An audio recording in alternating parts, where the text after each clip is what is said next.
কাকা এমন করে আর কয়দিন থাকুম? দেখতে দেখতে 6 মাস হয়ে গেল গা। এখন তো কমসে কম পাল্লাটা কাটো। আরে বুঝছ না কে, এতদিন তো ধৈর্য ধরলি, আর কয়টা দিন ধৈর্য ধর।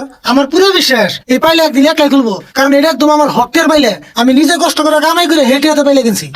কাকা পাল্লা যদি না করো তাহলে একখানে একটা কুবরাজ আছে হিনে জায়গা। কি আর কবিরাজের দোকান যাবি তুই? একখানে পাল্লা খুলে না একটা কুবরাজ আছে হিনে যে পাল্লাটা খুলে আনি গে। হ্যাঁ তো কাম নাই, ডাক্তারে খুলে আলো নয়, আবার কবিরাজে খুলবো। আমার তো পাল্লা মাথায় গেছে আর সুরত পাল্লা খেয়াল দিছাল তাও পাই করছে কুবরাজে। হ্যাঁ কি করছ তুই? পাইলে আবার কেমন গেছে? আমার মাথায় জাম্বা গেছে আম্বা করে। ও মা, ভাত খা।